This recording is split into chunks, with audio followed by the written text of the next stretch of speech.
सुषमाने सांगितलं की अर्जुनने सगळं व्यवस्थित सांभाळलं आहे. ही दिलासा देणारी गोष्ट होती. माझ्या अंगात शक्तीच उरली नव्हती. मला वाटलं होतं की मी उठण्याचं धाडस केलं तरी चालू शकणार नाही. आईशिवाय कसं जगायचं मला समजत नाही. शब्द अनाहूतपणे माझ्या ओठावर आले आणि मी मुठी आवळून आसवांना थांबवायचा प्रयत्न केला. पण कितीही प्रयत्न केला तरी डोळ्यातून पाणी ओघळलं. सुषमाने माझा हात पकडला. तिचे डोळेही लालसर झालेले होते. मलाही तसंच वाटतंय श्रेया. ती गेल्यापासून जणू माझ्यातला काही भाग हरवला आहे. क्षणभर आम्ही शांत बसलो. मग सुषमा हळूच विचारली, आईने तुला काही सांगितलं होतं का शेवटच्या वेळी? मी डोळे पुसले. नाही. थोडा थांबून मी कबूल केलं. पण मला नेहमी जाणवत होतं की ती माझ्यापासून काही लपवत होती. हो, मला देखील तसंच वाटायचं, सुषमा प्रामाणिकपणे म्हणाली. एकदा तिने तुला सत्य सांगायचं आहे असं म्हटलं होतं. मी विचारलं तर तिने काही उत्तर दिलं नाही आणि मीही हट्ट धरला नाही. नेमकं काय सांगायचं होतं तिला? मी मनात खंत घेऊन पुटपुटले. कदाचित ते न सांगितलेलं बरं असेल. सुषमाने माझ्या खांद्यावर हात ठेवत शांतपणे सांगितलं, खरंच महत्त्वाचं असतं तर तिने तुला आधीच सांगितलं असतं. तिचं म्हणणं पटत होतं तरी मन मात्र अस्वस्थ होतं. प्रश्न अजूनही मला कुरतडत होते. पण शेवटी मी डोळे मिटून स्वतःला समजावलं, पश्चात्तापाने काही बदलणार नाही. काही दिवसांनी आईच्या धडग्यापाशी मी गुडघे टेकून तिच्या आवडत्या पांढऱ्या लिलीज ठेवल्या.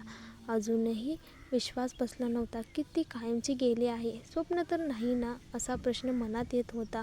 खरं तर स्वप्न नव्हतं. हा एक भयानक स्वप्नभंग होता. सुषमा माझ्या सोबत होती. तिनेच माझी साथ देऊन अंत्यसंस्काराची तयारी केली. अर्जुनही कायम जवळ राहिला. याचं आश्चर्य वाटलं. घटस्फोटाचं प्रकरण सुरू असताना तो इतका मदतीला का येत होता? कदाचित माझ्या दुःखावर त्याला दया आली असेल. मी धडग्याकडे पाहून कुजबुजले, आई, आता तू, बाबा आणि दिव्यांश आहेत. जिथे कुठे आहेस तिथे आनंदी राहा. आम्हाला स्वर्गातून आशीर्वाद दे. डोळ्यातून पुन्हा पाणी आलं. मी कोरडं पुसायचा प्रयत्न केला. पण नावाचं अक्षर दडग्यावर बोटांनी फिरवलं तेव्हा दुःख पुन्हा तीव्र झालं.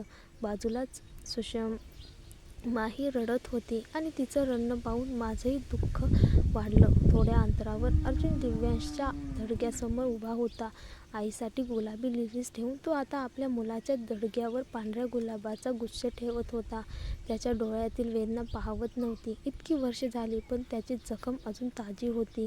अचानक आभाळ भरून आलं. काळे ढग जमले आणि पावसाचे थेंब गालावर मिसळले. मी मात्र थांबले, हलले नाही. श्रेया, पाऊस सुरू झालाय. अर्जुन कधी माझ्याजवळ आला कळलंच नाही. त्याने हात धरायचा प्रयत्न केला पण मी अलगद कुजबुजले. मला इथे थांबायचे आहे. मला एकटे सोड. नको, आजारी पडशील. हट्ट सोड. त्याने माझा हात घट्ट पकडला. आजारी पडलीस तर कामावर जाऊ शकणार नाहीस. त्याच्या शब्दांनी माझे संघर्ष थांबले. खरंच उद्यापासून पुन्हा कामावर जायचं होतं. खर्च भागवायचे होते. मी गप्पपणे त्याच्या मागे निघाले. सुषमाही आमच्यासोबत आली. गाडीचा दरवाजा अर्जुनने उघडला. आधी सुषमा आत बसली, मग मी तिच्या बाजूलाच बसले. माझे गाडी चालवण्या इतकं बळ नव्हतं आणि सुषमाही अशक्त होती.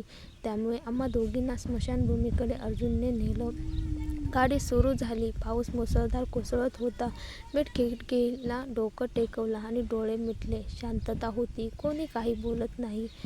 प्रवास फक्त अर्धा तास चालला पण माझ्यासाठी तो तासनतास सारखा वाटला. घरासमोर गाडी थांबली तेव्हा मी डोळे उघडले. सुषमा बाहेर पडली पण मी थांबले. कारण अर्जुनने अचानक बोलायला सुरुवात केली. त्याच्या डोळ्याखालील काळी वर्तुळे पाहून जाणवलं, आईच्या मृत्यूनंतर त्यालाही झोप लागत नव्हती. मी आठवडाभर बिझनेस ट्रिपवर जाणार आहे. परत आल्यावर मला तुझ्याशी बोलायचं आहे श्रेया. त्याच्या आवाजात काहीतरी वेगळं होतं. जणू काही मोठं सांगायचं होतं. पण ओठ दाबून थांबला. मीच विचारायचं ठरवलं होतं पण त्याने लगेचच उत्तर दिलं, आत्ताच वेळ नाही, निघायचं आहे. मी फक्त मान हलवले आणि घराकडे गेले. मागे कारचा आवाज झाला आणि क्षणात तो नजरेआड झाला. मनात एकच विचार आला, कदाचित घटस्फोटाचे कागद. लिव्हिंग रूममध्ये मी शिरले तेव्हा सुषमा माझी वाट पाहत होती. टेबलावर 2 कप उकळत्या कॉफीचे होते. मी तिच्या शेजारी बसले. तुला नवीन नोकरी मिळाली का? मी थेट मुद्द्यावर आले. तिने मान हलवली. हो, ह्याचंच सांगायचं होतं मला काही दिवसांपूर्वी. तिच्या चेहऱ्यावर अपेक्षित आनंद नव्हता, उलट उदासी होती. कॉफीचा घोट घेत ती पुढे बोलली, आजी आजारी आहे. ती एकटी सांभाळू शकत नाही. मोठी नात म्हणून जबाबदारी माझ्यावर आली आहे. मला परदेशात जाऊन कौटुंबिक व्यवसाय पाहावा लागेल. मी निशब्द झाले. सुषमासाठी तिची आजी सर्व काही होती. आई-वडिलांनी तिला लहानपणी सोडून दिलं होतं. त्या जखमा अजूनही तिच्यात जिवंत होत्या आणि आता आजीच्या इच्छेला नकार देणं तिला शक्यच नव्हतं. मी हसू आणलं. जरी मनात पोकळी निर्माण झाली होती. काळजी करू नकोस, मी ठीक राहीन. पण मला ठाऊक होतं, सुषमा गेल्यावर घर अधिकच ओसाड होणार होतं. तिच्या डोळ्यात पाणी चमकलं. मला निघायचं नाही श्रेया. आपण एकत्र खूप काही पाहिले. सगळं जसेच्या तसं राहावं असं मला वाटतं.